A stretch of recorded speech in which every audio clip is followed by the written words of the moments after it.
What's up, everybody? Kevin Sampson, the Hebrews Ministry Podcast. This is Matt Simpkins. He is husband, father, pastor, and co-owner of Oaklore Distilling. If you want to know more about Oaklore, stay tuned. Listen.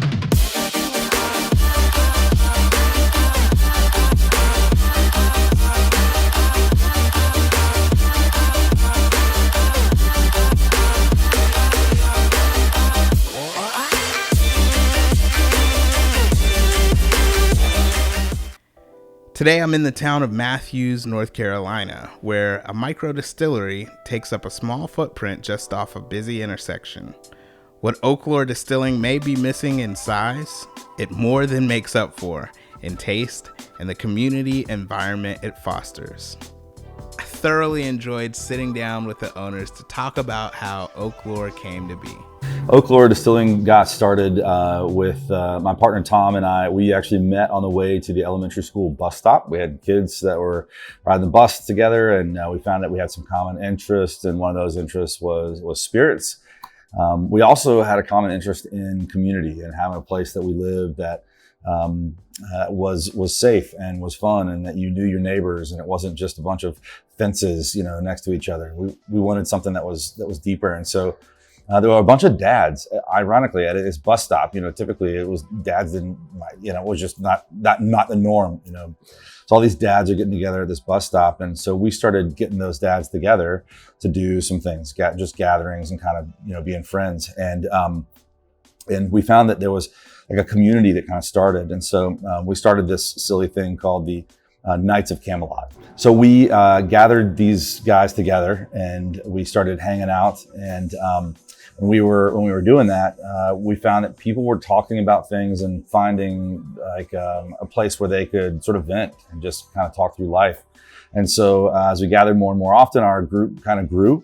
And it was not just guys, but it was families. And I think it went from 6 guys or so to like 35 families. I mean, it's this huge group now. But it sort of translated into some of the things that I was doing at the church. And I invited Tom to come along and do a bourbon tasting as part of a men's retreat for men who hate men's retreats.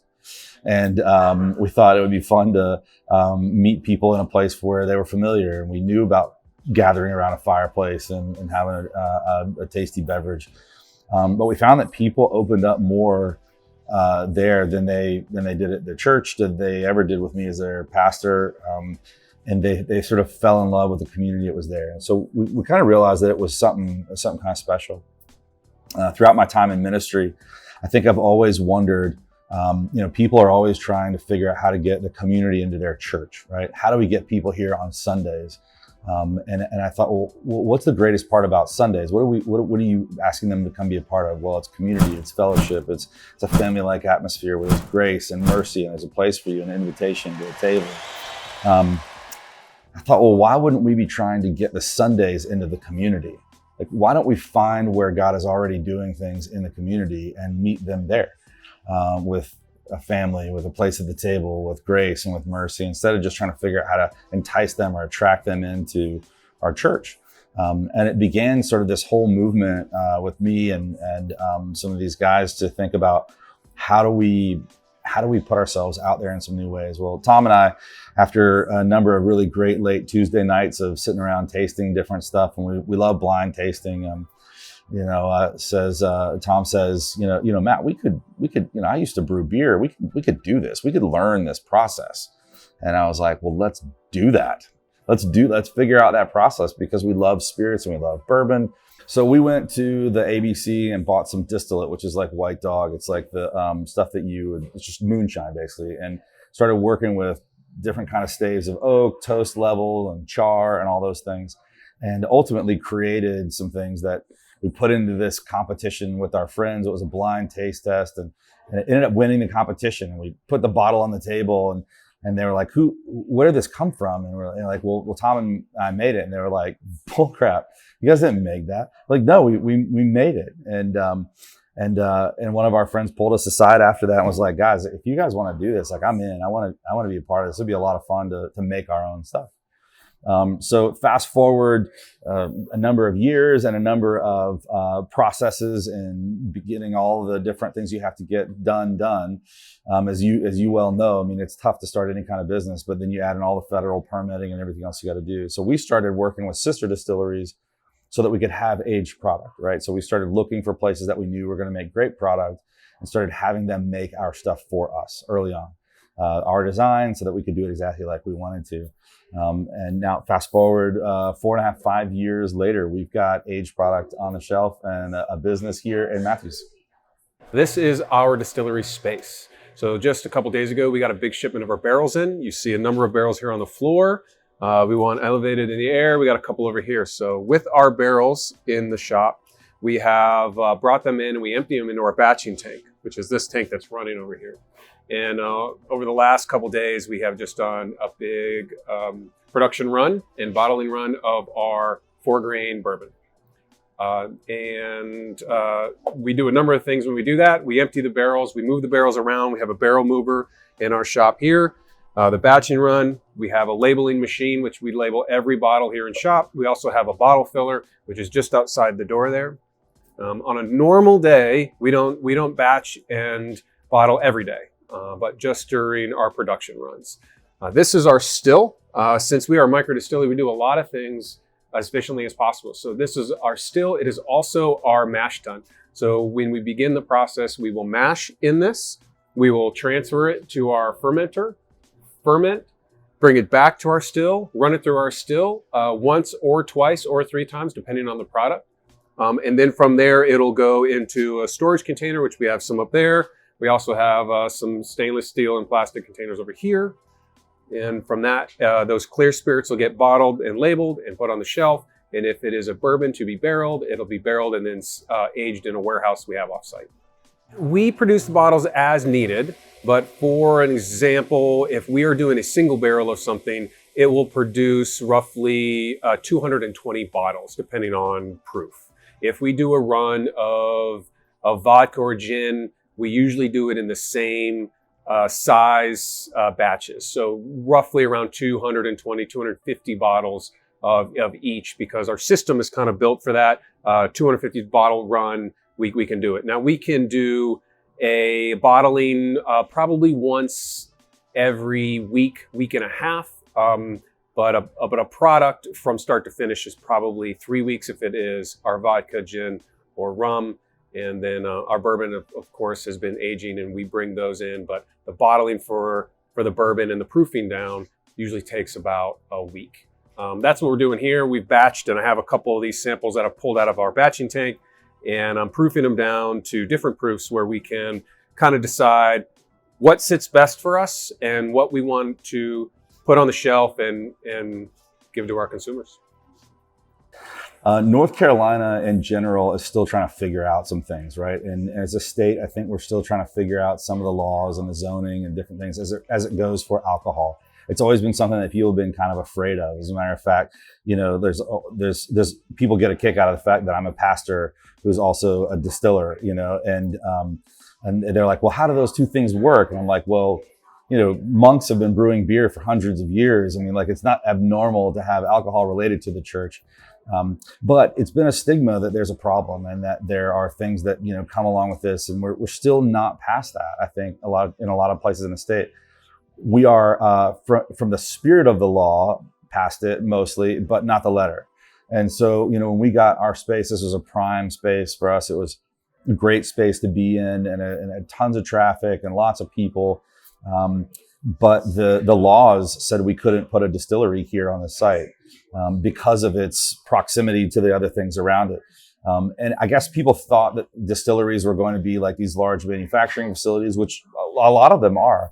But a micro distillery is a little different. So we kind of had to go and just say, here's what it means to be a distillery here in this place. And here are the kind of things that we're going to do. And they actually, one of the town managers actually went to another distillery, like a much larger one, to like see what it was like. And she came and reported back. She's like, actually, it's really cool. It would be great for our town. It is not what you all think. And the stigma about, you know, these guys off in the hills making things that are going to make people go blind or are going to be bombs, you know, or something they're going to explode and burn up. It's not like that. And So that was part of the deal, was just helping them kind of understand. But the town of Matthews was amazing. I mean, like, we have news articles and folks that have come, they've been like, well, how was it fighting the town and fighting, you know, I'm like, well, we didn't have to fight the town. We had to tell people what we were doing and sort of educate on what that is, because it's new. But they were really helpful, and they really wanted us to be here. And we're really proud of being in Matthews, North Carolina. A typical day in the life of a micro distiller is a lot of relationship building. It's a lot of logistics. My background was not in logistics, manufacturing, distribution. It wasn't in that. Although I did live in the recruiting world for a long time, but back in the day, 20 years ago. But I wasn't on that side. I was recruiting. You know, it was a different deal. You know, so we're learning so many things. You know, what is it like to work with a distributor? What are the laws and the things that have to take place? North Carolina is what they would call a control state. So you're working with a government organization as well. And so it's a lot of learning. You know, Tom and I have always said, you know, solve enough puzzles, you get to open a distillery, right? And now it is solve enough puzzles, you get to stay open.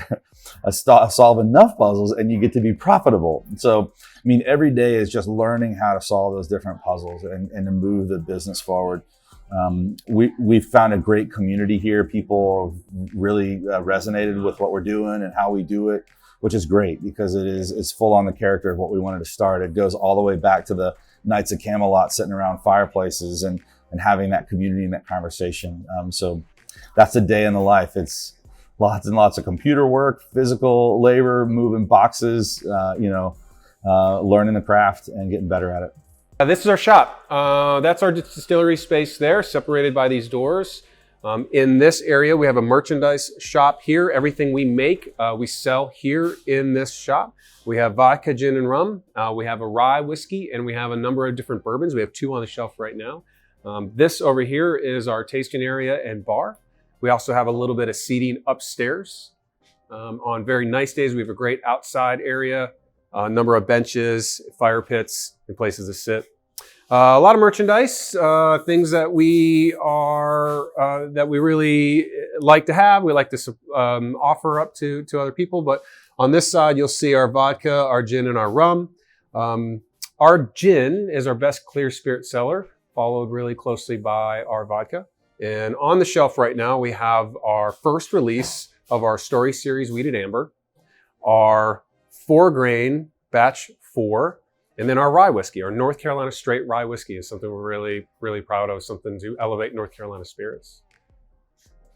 One of the greatest parts about this work is that I get to meet and talk to people that will never, ever darken the door of a church. Like, they're just not ever going to be a part of a church community, but we get a chance to be a part of their life. And like I talked about, early on and in some other interviews, our job wasn't to get people into Sundays. Our job was to get the Sunday to be in the regular lives of people, wherever they were and whatever they were doing. So how do we create community? How do we make space for people to, live into that? That's a really powerful part of this, is that there's a ministry aspect to it. When you come here, it doesn't feel like you're going to church or you're, in some sort of, like, you're not being like shouted at about the gospel or anything. But you do feel it. You do feel a community. You do feel a presence that's different here, I think. And that's one of the things that makes Oaklore really special. One of the things that I think you encounter in this world is you encounter alcoholism, you encounter alcohol abuse, and those are real things that we're very, very cognizant of. But it's also about moderation, right? I mean, you could abuse anything in your life. You could be so obsessed with your job that you forget that your family is important.